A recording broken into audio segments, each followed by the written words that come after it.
My name is Wendy. I'm sitting in my warehouse office, watching the monitors as the chaos unfolds at Summit Construction. There, in the boardroom, Mark, who just stole my company, is having his world shattered. Three well-dressed SEC investigators have just entered the boardroom. Mark's face turns as pale as a ghost when the lead investigator, Agent Davis, tells him they have evidence of significant funds being diverted from company accounts to private offshore holdings.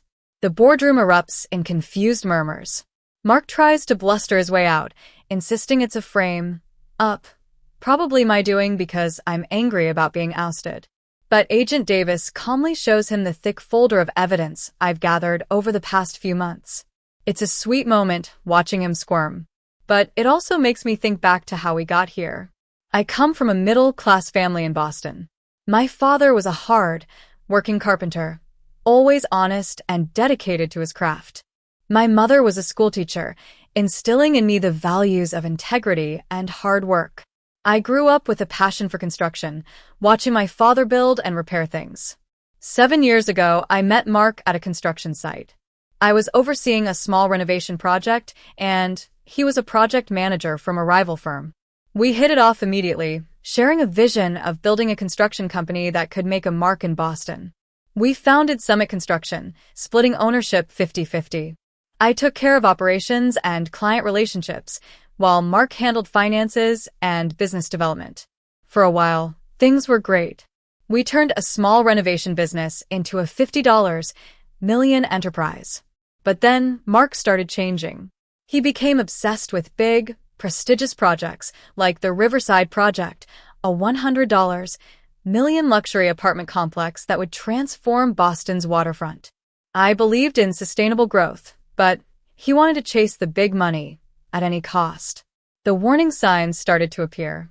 There were unexplained expenses, fancy dinners, luxury cars, and first-class flights. I trusted Mark to handle the financial side, just as he trusted me with operations. That was my first big mistake. 3 months ago, I discovered Mark's secret offshore accounts. He was embezzling company funds to build his dream mansion. He also used those accounts to bribe 2 board members to support his takeover of the company. When the board voted me out, Mark came into my office, brandishing a champagne bottle like a trophy. He told me it was just business and that I should understand. I kept my cool, even though inside I was seething. I knew he thought he had everything under control, but little did he know I'd been preparing a counter-attack. I drove to my secret office in a converted warehouse across town. There, my loyal team, Jake, our head of operations, Lisa from legal, and Tom from project management, were waiting for me. They knew about Mark's betrayal and had been helping me prepare a plan. We had a detailed timeline. Phase 1 was already in motion. The evidence of Mark's embezzlement had been anonymously sent to the SEC and the state attorney's office. Lisa confirmed they'd received it and were opening an investigation. Phase 2 would start when Mark tried to access the project files for the Riverside project. I'd spent the last 3 months carefully transferring key aspects of our major projects to a separate, secure system. All the permits, contractor agreements, and supplier contracts were locked up tight. Mark sent me a text about a board meeting to discuss the transition of my ongoing projects. I showed it to my team. We knew he was in for a rude awakening. As the day went on, Mark was still oblivious. He even texted me about moving up the construction timeline for his new house, thinking he could enjoy the perks of being the new CEO. The next morning, as I watched him arrive at the office on the monitors, I knew it was showtime. Jake had set up a feed from the building security cameras, which was legal since I was still technically on the board until the paperwork was processed. Mark tried to access the Riverside files, but he failed repeatedly. The system kept asking for additional authentication that only I could provide. Then the SEC investigators arrived. And now, here we are, watching Mark's downfall. Around noon, I got a call from Robert, the board chairman. The company was in crisis, and the Riverside investors were threatening to pull out. They wanted me to come back as CEO, and were willing to name my terms. I told them I'd think about it, and suggested they check the company's major accounts, as I suspected Mark had tried to move money around. Lisa later told me that Mark had tried to transfer another $5 million to his offshore accounts, but our safeguards had flagged and frozen every transaction.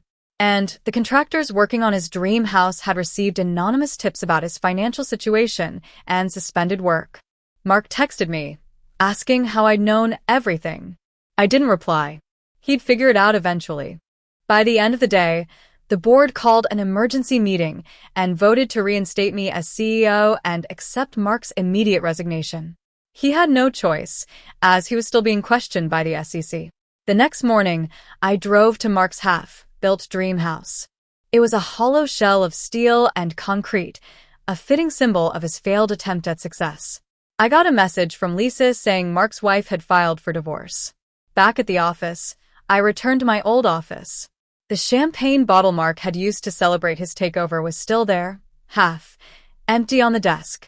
Jake told me the board was waiting in the conference room to apologize and discuss the future. I told them to wait. They needed to learn that trust, once broken, isn't easily repaired. Over the next few weeks, Summit Construction began to rebuild. We implemented new financial oversight measures, restructured the board, and refocused on sustainable growth. The Riverside project continued, but on our terms. Mark pleaded guilty to reduced charges in exchange for his cooperation in prosecuting the board members he bribed. His dream house was sold at auction to cover his debts. One afternoon, about a month after everything had settled, Jake knocked on my door with a bottle of champagne. He said it was time for a proper celebration.